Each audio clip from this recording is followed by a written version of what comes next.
ሕጋውነት ሕወሓት ዝተመለሰ ንዓይ ኣብ ፕሪቶርያ ሕጋውነቶም ተሰማምዑ ክሰማምዑ ከለዉ ክልቲኦም ሪኮግናይዝ ተገባቢሮም እዩ ሪኮግናይዝ ከም ዝገበረ ቀጥታ መስከድኩም ካብቲ ዝፈረጅኩማ ናይ ሓሶት ፍረጃ ኣውፅዋ ተባሂሎም እዮም ተላኢኾም ካብታ ዝፈረጅዋ ናይ ሓሶት ፍረጃ መፅኦም ክዓውፅዮም شباري تلما نيرم كاب شبر العلنايا إلهم كالي ريكوغنيشن برتقان ميدك سات بحال سويتي صحيفات تزغدت ورقت زغون الدباباي انت زي تقدد تواهيل خالي ريكوغنيشن يدل ازي خوين اندهالو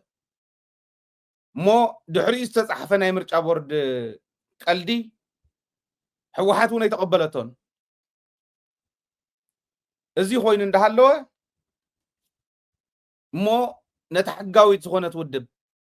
مقعن كلن مبزحتنا بإثيوبيا زلوا ودبات نغمسرة عدل زفترت ناصنت زهابت ديمقراسي زتأتاتوت ودب እንደገና ተዘይ መዝገብና ኪሎም ላሕዙሉ ድኹማት አለው አነውዚው ናታቶም ሰምኩም ኩሪዮ ነገር ግን ሕወሓት በዓላት ምንታይ አትድቅስ ብል አና ሓደ ግዜ አፍልጠና ሃውን አይብሉ እንዲዮም ኮሙኒዝም በሃል ኮይኑ ወይስ ከም ወልና ዲም እንዳወለኹም ወይስ ተሐቅ ዲ ዘይራአየኩም ኮይኑ አፍልጦና አብ ፕሪቶሪያ አይና ተዋሃይብና መንግስት ካፍልጦ ዝሃብና የ ፕሪቶሪያ እዩ ውድብናውን ናብ ዝነበረቶ ክትምለስ አፍልጦ ዝሃብካያ አብ ፕሪቶሪያ እዩ እትገብሮ ዘለኻ ፀረ ውዕል ፕሪቶሪያ እዩ ኢሎም ዘይኸሱስ ንምንታይ እዮም እሱ ይሕስበኒ ያ ምናልባሽ ሓደ ግዜ ውሽጢ ዝነበረ ፈተና ንሱ ንክገብሩ ዕድል ይፈጠረሎም ክባሃል ኽእል ሕዚ ግን ዕድል ኣሎ ማለተይ تووشت زنبرة فتنا أنت أنا أصلا دقنا سخيدي زول إمنت سلزلني بر من الواش فتنا يكون نزوز الله دقنا سخيدي صوت سنة كم زلوا تريمنا أنت خم زلوا قدمي لوني قلت أنا رأي دحري لناون كن رأينا أنا يتحدث ورده عسرت دغمتات ساعتاتي لزعمت أما أنا كن رأينا سأروا على بريتوريا ياخذوا خم زلوا إثيوبياويان نا إثيوبيا منقستي انتهي كوينا أيا زي تخصص نافتم مدرادرتي نافتم زملكتهم زي تخيل عفلطته هاي واز حدرت ودب ناي قدن نحاسه سلستدو مسكرم سلستدو يختمزجيبكم مون عمني لكا ناي قدن كم زي عينة ونجل مسرح كي قاعد يكونن ازي سلا زي ولو نحن عفلطنات حيزنا زي حدرنا اينا كالي زمتصل على تحتنا ينقبلون يلوم سلا زي ملس انت يولو سراوي توكلت اندامقلو كبال عمو كيرم عويوم عاشليهم نعفر كوصي مكر لو بزح تربح يكونن زيغن بتنا اينا تزا طراطرا يكونن لب زلو تግራዋይ እንዳተመለሰውን ስለ ዘሎ እዚ ገብር ለው እዚ ከምንታይ ዝመጻይ ተልኩምኒ ናይ ምርጫ ቦርድ ቀልዲ ከም ቀልዲ የዙሪያነ ዞም ጸለውጡውን ይብሉን ነገር ግን ውዕል ፕሪቶሪያ የፈርሰሎ ዝብል حتى سلا زي قرولي مثلا وعلى بريتوريا يفرسو يزل بعلي زفرسو زل بدبابا زي تفرسو لخا تواهيلو خنجر كله مو قدم حزون زي تقبلت تزنبرت مخانو خجلص كله اسكم قنبت حموش تزغبرو خنرينا تزغبر ግን كنغركم تاي بلا هايله ክትብሉ حدش ነገር ይመጽን በፍጹም ይመጽን ምንም ዝመጽ حدش ነገር የለን ዝልወጥ ነገር የለን ታትግበር ግን ክነግረኩም ምርጫ ቦርድ ክጽሕፍ እዩ ወይ ኤክስተንድ ገርናልኩም ኣለና ሕዝውን ሃገራዊ ምክክር ዶ ሃገራዊ ስምምዕነት ዶ ክበሃል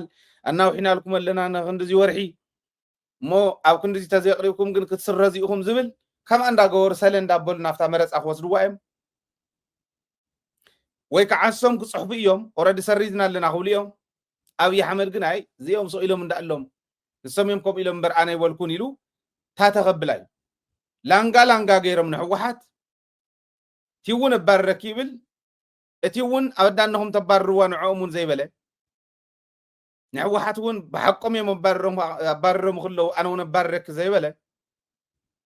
ሰኢሉ ላንጋ ገይሩ የጽንሐሞ መረጻ ይመጽእ انت غيرموت مرصا مالته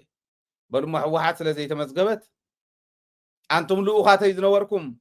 ባንዳታተይ ዝነበርኩም ሕጅውን ናተይ ልኡኽቶ ናተይ እግሪ ተሓጹ ዘለኹም ነውያ በዓል ጌታቸው ሊበራል ዲሞክራሲ ኢልኩም እንተ ኸይድኩም አሜሪካውን ተወሰነ ገንዘብ ክትወኩም ያ ሊበራሊዝም ተታአታቱ ስለዘለኹም ሃፍቲ ትግራይ ብሕጉ ከቢሎም ዝወስዱ ክትእትውን ስለዝኾንኩም ኣነውን ናተይ ተልእኾ ስለትፍጽሙ ክድግፈኩም እየ ንዕበሉ እተው ተባሂሎም ውልቀ ምልኪ ኣብ ልዕሊ ትግራይ ቸቸን ክትብል ትምኮሮም ንሱ ዘይፈለጥዎ ነገር ግን ሓደ ነገር ኣሎ እዚ እናተናውሕብ ክኸድ ከሎ ሕወሓት እውን ክትገብሮ ዝግባኣ መናእሰይ ትግራይ እውን ብደንብ ክርድእዎ ዝግብኦም ንሕና እቲ ሕዚ ዝገብርዎ ዘለው ንናጽነት ትግራይ መንገዲ እዩ ዝብል እምነት ኣለና መንገዲ ሕወሓት ጨኪና ኢትዮጵያ ገዲፋ ጨኪና እዚ ስኢልካ ናይ ታተ ዓይነት ስምምዕነት ገዲፋ እንድሕር መሰል ዓርሶ ውሳነ ህዝቢ ትግራይ ዘይኽበር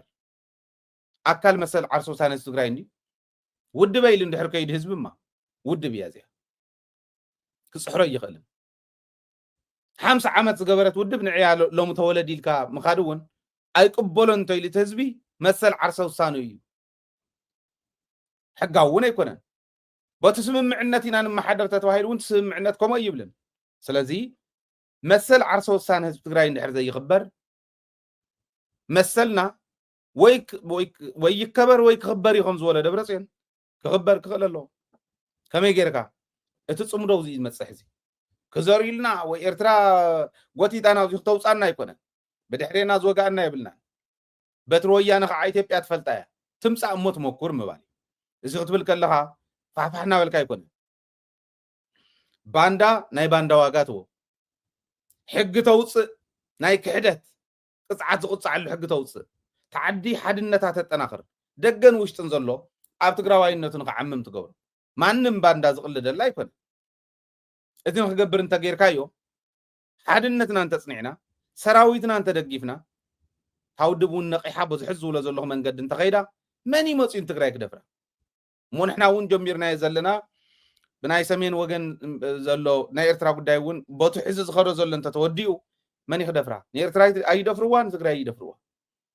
ነፃ ክልተ ኢንዲፔንደንት ሃገራት ክንኮን ንኽእል ተደሊና ኮንፌደሬት ክንገብር ንኽእል ተደሊና ፌደሬት ክንገብር ንኽእል ብድልየት ህዝቢ እዚ ትድልየተይ ዝገልጽ ዘሎ ከምኡ ክገብሩ እዮም ኢለ ይኮነን ትድልየተይ ግን ንሱ እዩ ስለዚ እዚ ክመጽእ ክኽእል ኣለዎ እምብለይላንድያ ንትግራይ እናመንጨትኩ እናቆርሞምኩ ከም ሃንዛ እንተዘይነበርኩ እንድያ ትብል ዘላ ኣይኮንን ከዓ ክንብል ክንክእል ኣለና ማለት